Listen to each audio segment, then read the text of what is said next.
우리가 오늘 여기 본문 말씀은 우리가 하나님 앞에 의롭다 인정을 받게 된 것에 대한 이야기예요. 의롭다라고 인정을 받는 것은 너희가 이제는 깨끗하고 하나님 보시기에 좋았다 이 말이에요. 그 내가 깨끗하고 하나님 보시기에 좋았다 이 말을 이 신학적인 용어로는 칭의라고 해요. 칭의. 이 의롭다고 이제 불러줬다 그 말이죠. 실제로 내가 의롭고 깨끗하고 정결하지 않는데 하나님이 그렇게 그렇다라고 불러주는 거죠. 그게 대한 이야기를 지금 해주고 있는 거예요. 내가 어떤 모습에서 하나님 이제는 깨끗하다, 이제는 네가 의롭다, 옳다. 우리는 지금 굉장히 자기의 지식과 경험과 감정과 생각과 상식과 전통을 가지고 그동안에 살아왔잖아요. 그것이 옳은 줄 알아. 내가 알고 있는, 내가 경험되어 있던 지식과 가치관들이 옳은 줄 알고 그걸 갖고 막 붙잡고 살아왔잖아요, 우리가. 근데 그걸 붙들고 살아왔는데 그걸 붙들고 살아온 사람의 상태가 뭐냐면 하나님과 원수되어서 결국은 어디로 가냐면 사망과 죽음으로 가요. 죄의 욕심이 잉태하여 죄가 낳고 죄가 장성하여 사망이라 했잖아요. 우리가 왜 모두 다 죽음으로 달려가느냐. 죽음으로 달려가는 것을 부인하는 사람은 아무도 없잖아요. 다 한 번 태어나면 죽는다는 거. 우리가 왜 죽음으로 달려가냐. 왜 죽음으로 달려가냐. 내 안에 내가 하나님과 원수되어 있고 하나님 앞에서 죄인이고 이 모습이 있는 우리이기 때문에 죽음으로 달려가는 거예요. 하나님하고 원수되어 있다. 이게 뭐예요? 나의 상식과 지식과 경험과 가치관과 전통과 노하우와 옳다고 생각하는 모든 것들이 내가 하나님의 위치, 하나님의 자리에 가 있는 거예요.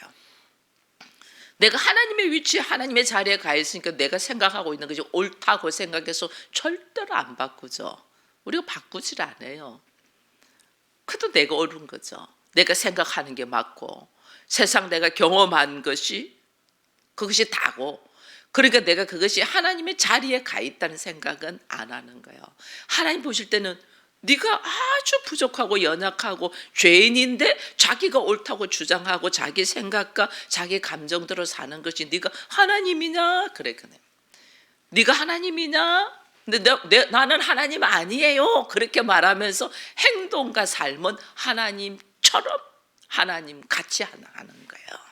이게 지금 하나님과 원수되어 있는 거죠. 하나님의 자리를 내가 빼앗았으니까 하나님과 원수되어 있잖아요.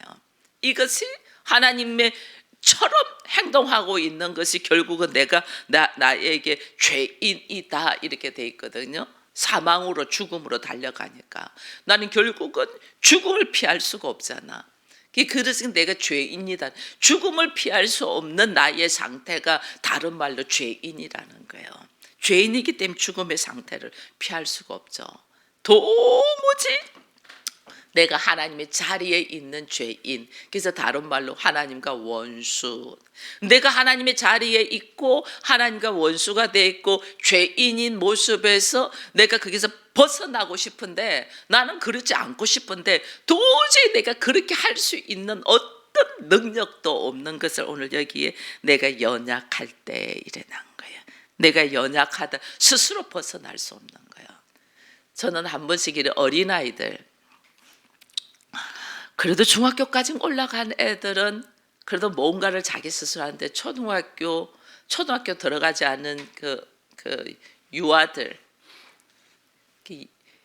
8살 미만의 유아들, 이 아이들은요 누군가의 보호자나 돌봄이 없으면 정말 살아갈 수가 없어요.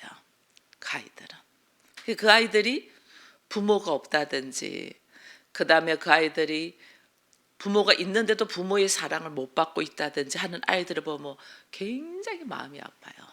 막 여기서 막 찢어져. 어떻게 할지. 그래서 어제 제가 너무 아파가지고 막 왜 쓰린다나? 가슴이 쓰린다나? 너무 아파서 그 아이의 모습을 보면 내가 너무 아파서 고개를 이렇게 돌릴 때 있어요. 너무 아파서 하나님, 저 아이 어떻게 해요? 막 혼자서 기도하면서 고개를 돌려요.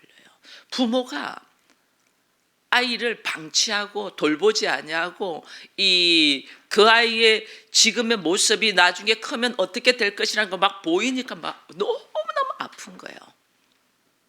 근데 우리는 스스로 쓸 수 없는 존재야. 그 어린아이 같이. 그래서 예수님이 우리를 보고 목자 없는 양 같아 그랬잖아요. 인도해 줄 수 있는 목자 없는 양 같아. 그게 내가 연약한 자다는 거예요. 갈 바를 몰라하고 어떻게 할 줄을 몰라하고, 나는 누구의 인도와 누구의 보호와 누구의 도움이 없이는 정말 그냥 내팽겨친 상태에 있는 것이 연약함이에요. 연약함. 그 하나님이 우리를 보시고 그 연약함, 스스로 쓰지 못하고 스스로 가지 못하고, 왜 그러냐면 이 세상은 사단이 공중권세를 짊어지고 있잖아요. 그래서 그냥 사단에게 던진 바 된 존재라는 거죠. 사단이 그냥 낚아치면 그냥 다 넘어가죠. 누구의 보호가 없으니까.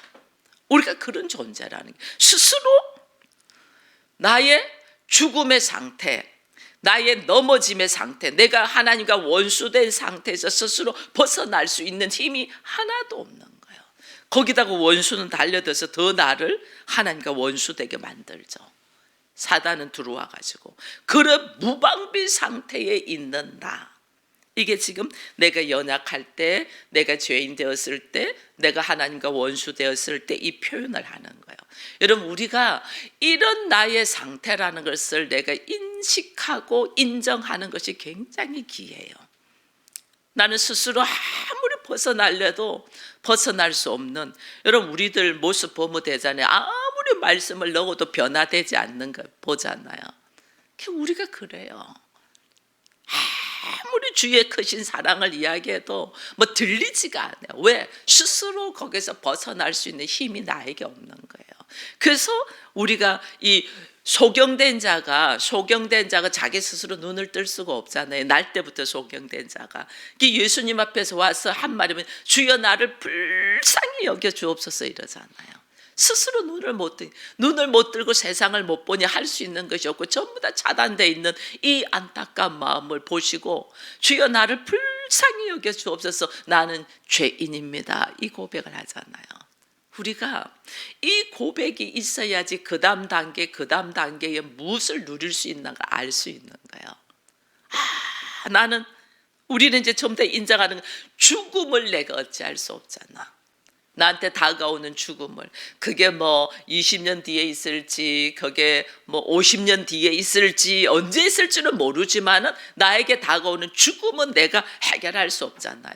내가 해결할 수 없는 이 문제를 하나님은 어떻게 불쌍히 여기는 거예요. 제가 어린아이들이 부모가 없다든지 부모에게 도움을 받지 못하고 방치되어 있는 아이를 보면 막 찢어지듯이 아프듯이, 하나님은 우리를 보고 찢어지듯이 아픈 거예요.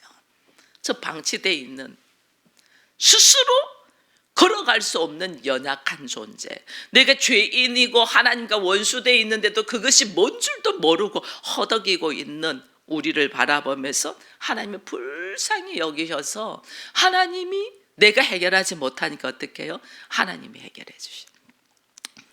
내가 해결할 수 있는 것이 아니에요. 그게 오직 너희가 하나님 앞에 의롭다고 인정받는 것이 오직 믿음으로 이랬잖아요. 그게 뭐냐면 그 무엇을 믿냐는 거예요. 하나님이 내가 죽음의 문제를 해결하지 못하고, 내가 내 마음 하나 내가 해결하지 못하고, 여러분 우리의 내 마음이 하루에 12번도 변하잖아요. 내가 이래 해줘야지 하는데 막상 사람 얼굴 딱 보면 마음이 확 사라지잖아. 그죠? 내가 그래도 그건 좀 잘못했지. 그래도 나도 이렇게 해줘야지 하는데 그 사람 말 한마디에서 막 비유가 상해가지고 확 틀어지잖아요. 그렇게 되잖아요. 이게 왜냐면 내 마음이 하루에 12번도 변한다는 거예요. 12번도. 그게 내 마음 하나 내가 바로 잡을지 못하는, 나는 연약한 자야. 하나님 말씀대로 살아야지 했는데 그렇게 못 살잖아요. 우리가 그럴 능력이 없다는 게, 그럴 능력이 내 안에 스스로는 그럴 어떤 모습도, 그리 나를 어떻게 해요? 불쌍히 여겨달라는 이 고백밖에 없는 거예요. 그래서 하나님이 우리를 불쌍히 여기셔서 하나님이 하신 것이 뭐냐면, 하나님이 우리의 모습으로 오시는 거예요. 이 문제를 어떻게 해결해 주냐? 우리 인간은 스스로 해결이 안 돼요. 그냥 모두 죄를 범했기 때문에. 죄를 범한 사람이 죄의 문제를 어떻게 해결하겠냐고요. 죄가 없으신 분만이 해결할 수 있어. 그래서 하나님이 오신 거예요. 하나님 오셔서 죄 없는 모습으로 오셔서 죄인인 것처럼, 왜? 우리들의 죄에 제가 이야기했잖아요. 죄는 죄책이 있고 죄성이 있는데 우리의 죄를 지은 것에 대한 책임을 하나님이 지시고 예수님이 지시고 십자가를 지고 가지. 이 죄를 지은 것에 대한 책임이 탕감해 주는 거죠. 죄를 지었는데 예를 들면 우리가 한 10억의 가치, 10억의 금액만큼의 죄를 지어서 내가 10억을 갚을 돈이 도저히 없어. 10억도 갚을 수 있다면 100억, 1000억 이렇게 합시다. 도저히 갚을 수 없는 거니까. 도저히 갚을 수 없는, 내 능력으로서는 이거는 안 돼. 그러니까 어떻게 해요? 하나님이 오셔서 그 갚지 못하는 이 가치, 죽음의 가치를 어떻게 하나님은 죄가 없으신 분이 그 죽음의 가치의 죄를 하나님이 대신 지시고 가니까 나는 거기서 노임받죠. 거기서 이제 자유하죠. 죄의 책임에서는 자유하죠. 죄의 책임에서는. 그래서 하나님 나를 깨끗하다, 의롭다, 너는 이제는 죄의 책임이 없다라고 해주신 것이 전적으로 예수께서 오셔서 하나님의 방법으로 해결하신 거죠. 내가 한 것은 하나도 없죠. 하나님의 방법으로 하나님이 하신 거잖아요. 내가 한 것은 나는 그대로 있어. 하나님의 방법으로 해결하신. 그래서 그 하나님의 방법으로 해결하신 그 사건을 네가 믿냐? 그걸 믿을 때 나한테부터 믿음의 결과들이 오늘 이 본문에 나와 있는 거예요. 내가 의롭게 된 사람, 하나님이 나의 죄의 값을 다 지불하고 나는 죄에 대한 책임이 없는 사람이 오늘 그것을 인정하고 받아들인 사람에게 하나님의 어떤 모습이 오느냐? 하나님과 화평을 누릴 수 있다고 말해요. 하나님과 원수였어요. 하나님 앞에 죄인이었어요. 내가 거기서 벗어날 수 있는 방법이 하나도 없는 나였는데 하나님이 오셔서 해결해 줬다는 것을 내가 믿은 사람이 어떻게 하나님과 화평을 누릴 수 있다. 내가 하나님을 대적했던 사람, 하나님의 자리에 있었던 사람이거든요. 그러니까 하나님과 화평을 누린다는 말은 다른 말로 뭐예요? 하나님을 하나님대로 인정하는 거죠. 내가 죄인이었습니다. 하나님, 내가 너무 몰랐네요. 내가 너무 부족했네요. 내가 하나님도 아니면서 하나님의 자리에 있었네요. 그래서 화평을 누린다는 말은 하나님을 하나님의 자리에 두고 나는 그 하나님 앞에 은혜 받은 자로서 누리며 즐길 때 질서가 이루어질 때 화평이 일어나잖아요. 질서가. 그죠? 그래서 하나님을 하나님의 자리에 둔다. 이게 화평이에요. 그러니까 내가 하나님을 하나님의 자리에 두니까 어떻게 해요? 하나님의 말씀대로 걸어가죠. 하나님. 그래서 우리가요, 입으로는 예수가 나의 죄의 모습을 다 사하시고 내가 구원받았고 사망에서 생명으로 옮겼다고 우리가 말을 하는데 실제로 내가 하나님과 화평을 누리지 못한다. 즉 말하자면 하나님을 하나님의 자리에 두지 아니하고 내가 여전히 하나님이 되어서 내 감정과 내 방법과 내 생각대로 한다는 것은 화평을 누리는 거예요? 안 누리는 거예요? 누리지 않는다는 거예요. 그것이 내가 스스로 나를 속이는 거다. 너희가 스스로 너를 속인다 그러는 거예요. 그것이 윗선이고 거짓인 거예요. 그래서 이런 거를 우리가 하나님과 화평을 누리도록 하나님은 해주셨는데 나는 하나님과 화평을 누리는 줄 알고 있어. 근데 실제로 알고 보니까 하나님을 하나님의 자리에 두지 않냐고 여전히 내 생각과 내 고집과 내 상식과 내 지식을 고집한다는 것은 하나님을 하나님 되게 하지 않잖아요. 그럼 다른 말로 예수가 오셔서 나의 죄의 이 책임, 죄책을 다 짊어지고 가셨다는 사실도 내가 그에 대한 은혜도 없고 감사도 없고 다른 말로 하면 내가 죄인이라는 것을 알지 못한다는 거예요. 내가 하나님과 원수되어 있다는 걸 알지 못하고 내 스스로 할 수 있는 것이 아무것도 없었다는 것을 내가 인정하지 않는다. 처음부터 아무것도 안 했다는 거예요. 그러니까 하나님이 의롭다고 하시는 이 일이 나와는 상관이 없는 게 사망으로 가죠. 사망으로. 그래서 얼마나 우리가 이게 교회에 그냥 왔다 갔다 하는 게 중요한 게 아니에요. 하나님 말씀 안에서 나라는 존재가 어떤 사람이 내가 내 스스로 할 수 있는 것이 아무것도 없지, 이걸 깨닫는 것이 굉장히 중요해요. 여기 뒤에 보면 뭐 그런 이야기가 나와요. 환난은 인내를, 인내는 연단을, 연단은 소망을 낳는. 이게 그러니까 내가 스스로 할 수 있는 것이 없다는 것이 이것이 뼈저리게 느껴져야만이 우리는 하나님 앞에 손을 드는 거거든요. 이걸 깨달으라고 환난이 오는 거예요. 이거 깨달으라고.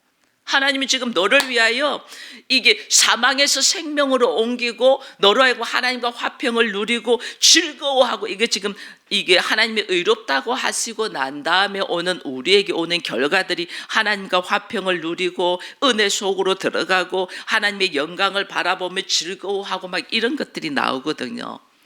근데 이런 걸 하나도 못 누린다. 내가 모르니까. 그러니까 하나님 얼마나 안타깝겠어요. 모든 걸 네가 누릴 수 있도록 다 해주셨는데 내가 이걸 못 누리고 있어. 안타까우니까 어떻게 해요? 그걸 누리고 깨닫고 알게 하기 위하여 내 안에 고통과 환난과 시험이 오는 거예요. 왜 우리한테 고통이 오고 왜 우리한테 환난이 오냐? 우리는 이렇게 말을 해요.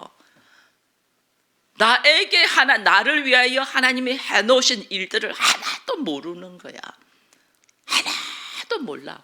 그러니까 어떻게 하나님은 그걸 깨닫게 해줘야지. 너는 하나님의 자녀야. 너 왜 거기에 묶여 있어? 거기서 내가 모든 걸 갚아주고 있는데 너는 거기서 이제 나오면 되는데 너 왜 거기가 좋다고 들어있어? 나오면 되는데 안 나오고 거기서 버티고 있는 거예요. 왜? 하나님을 인정하지 않으니까. 그러니까 하나님 어떻게 안타까우니까 하나님이 나에게 깨달을 수 있는 방법을 해주죠. 여러분, 우리가 자녀를 이렇게 키워보면요, 왜 자녀가 나에게 선물이냐면 하나님이 이 자녀는 우리에게 선물이 되잖아요. 나라는 사람이 누군가를 자녀를 통해서 철저히 깨닫게 해요. 그전에는 내가 괜찮고 옳고 막 이렇게 하는데 자녀가 내가 원하는 대로 안 커주잖아요. 내가 원하는 대로 커주면 나는 절대로 변화가 안 일어나요. 왜냐하면 내 생각대로 자녀가 순종하고 말 잘 듣고 잘 예쁘게 크고 하면 그래, 나는 내가 이렇게 하니까 이 애는 잘 크더라. 이렇게 되면 나라는 사람이 하나님의 자녀가 나에게 선물로 역할을 못해요. 근데 한 번씩 자녀가 내가 생각지도 않은 말을 하고 행동을 할 때 우리가 막 이게 확 돌잖아요. 이게 막 멘붕이 확 오거든요. 저도 그랬어요. 이 고등학교 때까지는 아이가 너무 사람들이 칭찬할 만큼 예쁘게 컸어요. 아우, 저보고는 걱정도 없겠다. 애가 어떻게 저렇게 잘하냐고. 사람들이 칭찬이 잦아요. 대학 들어가가지고 막 제가 손발을 다 걔에 대해서 상상을 못하는 일들을 하더라고요. 아이가. 그때 어떻게 해요? 그렇다고 줘 패나요? 안 되죠. 왜냐하면 이미 머리가 큰 애를 때리면 더 부작용이 생기죠. 어떻게 해요? 우리가 다 내려놓기 시작하는 거예요. 내려놓기 시작해요. 나를 변화시키는 거죠. 나를. 그 아이를 변화시키는 것이 아니고 나를 변화시키는. 내가 옳다고 생각하고 내가 괜찮다고 생각하고 이렇게 하면 된다고 생각했던 것들을 나를 쫙 내려놓는 거예요. 하나님, 나는 잘 키웠는 줄 알았는데 하나님, 그게 아니네요. 하나님, 나는 이것이 옳은 줄 알았는데 나의 옳음은 또 다른 부작용을 만들어내네요. 그러면서 나를 쫙 내려놓는 거예요. 그런 상황이 자녀를 키우면서 우리가 알아요. 그 자녀를 키운 사람과 키우지 않는 사람의 차이점이 확연하게 있다니까. 참 놀라워요. 어린아이는 나는 자고 싶은데 나는 자고 싶어. 너무 잠을 이길 수 있는 것이 없잖아요. 그래서 평상시에 내 잠잘 때 건드리면 밥 먹는 것도 싫었어. 근데 어린아이를 출산하고 나면 아이에는 2시간에 한 번씩 먹어야 되잖아요. 그 2시간에 한 번씩 아이의 젖을 먹이기 위해서 잠을 내가 못 이기는 내가 잠을 이기고 일어난다니까. 2시간에 한 번씩 먹이려고. 잠을 이기고 일어나. 그것이 12시에 밤 12시에도 일어나지고 새벽 2시에도 일어나지고 새벽 4시에도 일어나지고 잠을 이기고 일어나. 그 나중에는 새벽 4시에 보면 아이의 우유를 먹이고 있는데 우유를 분명히 먹이고 있는데 애가 울어. 보니까 나는 너무 육체가 지쳐가지고 새벽 4시에 애를 우유를 먹으면서 끄떡끄떡 하다가 우유통이 저리로 날아가 버린 거야. 그러니까 애는 우유가 안 들어오니까 막 우는. 나는 분명히 우유를 먹였는데 애가 울어보니까 우유통이 저리로 날라져. 나의 몸을 내가 이것이 완전 초월해버린 거죠. 잠을 이기려고 했던 거지. 몸은 자야 되는데 이게 어떻게 훈련이 돼? 자녀 때문에 훈련이 되는 거예요. 나의 철저하게 나의 이 한계를 깨트리는 것이 자녀를 통하여 우리는 변화가 일어나는 거예요. 그래서 여자는 아주 연약한데 어머니는 강하다 말이 뭐냐면 나의 한계를 초월해서 훈련되어 가는 것이 어머니이기 때문에 그래요. 그래서 부모는 그래서 우리가 자녀가 우리의 선물인 것이 나를 초월해서 키워져 가는 거예요. 이것도 나에게는 환난이고 고난이고 나에게는 시험이죠. 근데 그걸 어떻게 해요? 극복해내잖아요. 이 극복해내고 나니까 한 생명이 그 아이가 커서 무엇을 할 수 있는가는 우리는 모르지만 그 생명이 엄청난 모습으로 성장되고 있잖아요. 한 인격체가 하나님의 형상의 한 인격체가 만들어지고 있잖아요. 이 엄청난 일들. 그래서 그 고난 속에서도 그 아픔 속에서도 그 힘든 속에서도 나는 뭐한다? 소망을 가지고 즐거워한다. 이게 있잖아요. 하나님 안에서 예수가 나로 하여금 죄인 되고 연약하고 하나님과 원수된 나 도저히 내가 스스로 여기서 벗어날 수 없는 나를 불쌍히 여기셔서 하나님이 직접 오셔서 이 문제를 해결해 주셨다는 사실을 딱 믿고 들어갈 때 내 모습은 부족해.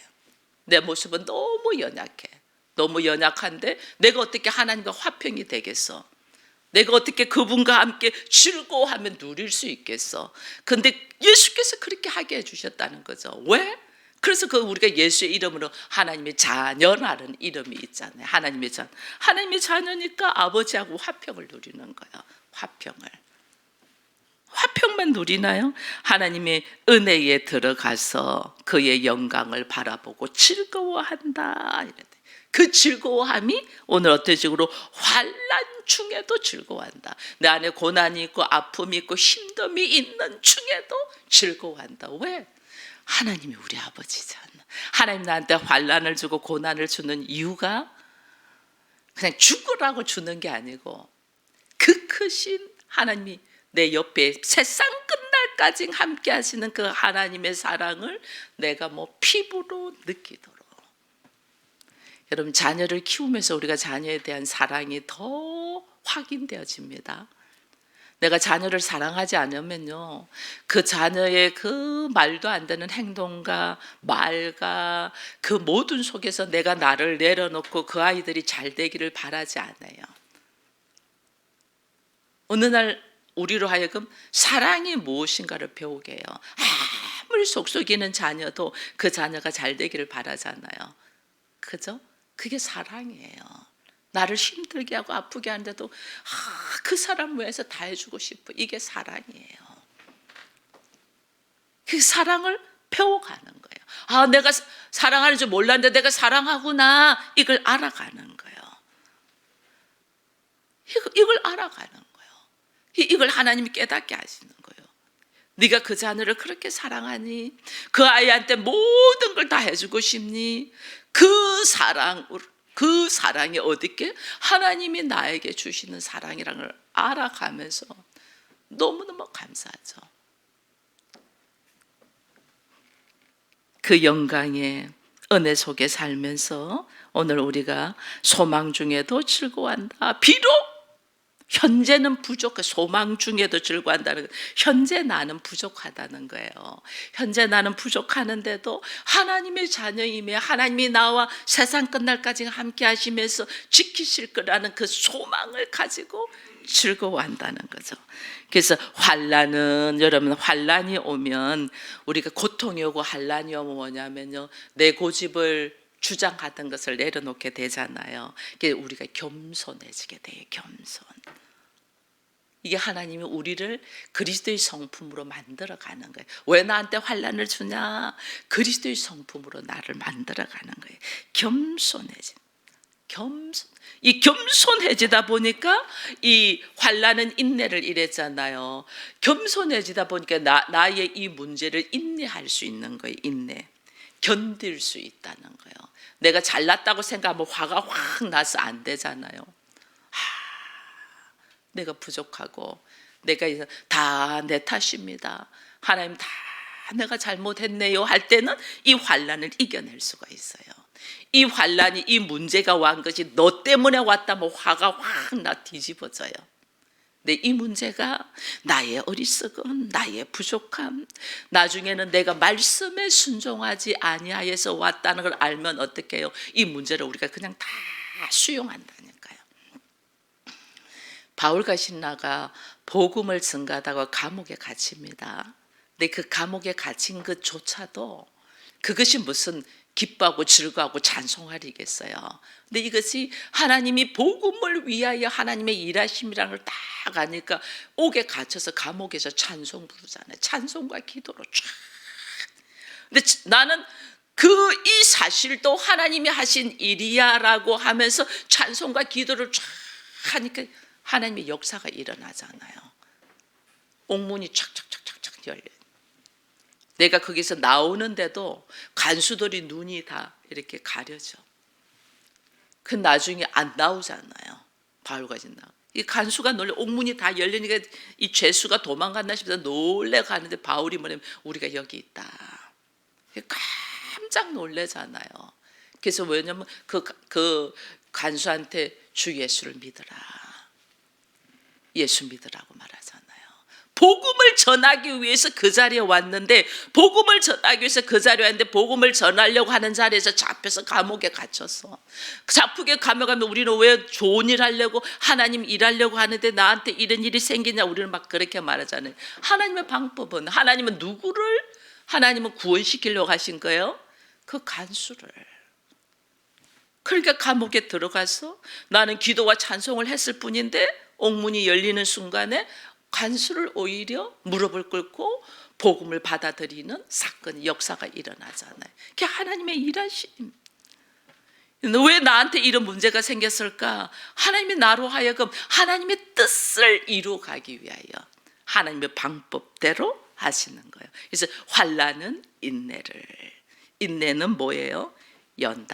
연단이란 뭐예요? 나로 하여금 강하고 순수한 인격, 그리스도의 인격으로 만들어가기 위하여. 그리스도의 심장이 있어야 되잖아요. 나의 아버지의 마음이 있어야 되잖아요. 그래야지 이 문제들을 풀어나갈 수 있죠. 나의 생각, 나의 기분, 나의 감정으로는 아무것도 못해요. 그거는 하나님과 원수되었고 내가 죄인의 모습이고 연약한 모습이니까 아무것도 못해요. 나로 하여금 이 엄청난 일들이 감당되려면 내 안에 뭐냐면 아버지의 마음, 그리스도의 성품, 순수한 인격, 내가 하나님처럼 돼 있는 인격이 아니고 나는 피조물로서 하나님을 하나님 되게 올려드리는 순수한 인격, 그냥 하나님으로서 만족하는 순수한 인격이 되게 하기 위하여 환난과 고난과 시험 속에서 나를 연단하시고 훈련하신다. 왜 이렇게 훈련하냐? 순수한 인격이랬어요. 나로 하여금 큰 거룩이 되게 하는 거예요. 여러분, 아브라함이 아니고 아브라함, 사레가 아니고 사라. 베드로도 시몬이었잖아요. 성격이 뭐 불과 같이 왔다 갔다 했던 사람이잖아요, 베드로가. 근데 이 시몬을 베드로 반석, 흔들리지 않는 굳건한 사람 베드로로. 요셉도 마찬가지예요. 한 집에 사랑받는 아들에서 한 나라의 총리가 돼서 생명을 살리는 자가 되게 하기 위하여 요셉을 하나님의 환난과 고난과 훈련 속에 넣어서 하나님이 일하신다. 그럼 다윗도 마찬가지예요. 다윗은 집에서 막내였어. 얼마나 이 자기 위치가 업그레이드 되기를 원했어요. 자기 신분이 업그레이드 되기 위해서 소문을 듣고 골리앗과의 전쟁 속에 나가요. 그럼 내가 저 골리앗을 이기면 왕이 나로 하여금 왕의 딸과 결혼을 시키고 나에게 나라의 절반을 주고 신분 업그레이드를 딱 확인해요. 신분은 자기가 신분 업그레이드 해봤자 목동에서 신하야. 그죠? 신분 업그레이드 해봤자 목동에서 신하로 가. 목동에서 신하가 근데 하나님은 그 다윗을 어떻게 해요? 왕으로. 완전 우리 생각하고 달라요. 우리 생각. 나를 큰 거룩으로 세우기 위하여 하나님은 나로 하여금 어떻게 이 사랑의 훈련을 하나님은 하신다. 여러분 우리가요 각 가정을 교회로 선포했어요. 교회로 내 수준으로 어떻게 교회가 될 수 있겠어요? 내 수준은 어떻게 에덴 교회를 만들고 어떻게 하나 되는 교회가 되고 어떻게 기쁨의 교회가 되고 어떻게 나눔의 교회가 되겠어요? 천만에요. 내 수준으로 나누갖고 뭐 그게 나누는 거겠어요? 하나님의 나를 키워. 그리스도의 심장으로 하나님의 나라로 이게 딱 키워졌을 때 그때 하나님의 보시기에 좋은 모습으로 우리가 나눌 수도 있고 에덴을 누릴 수도 있고 둘이가 하나 될 수도 있고 그런 거예요. 그 은혜 속으로 들어가는 거예요.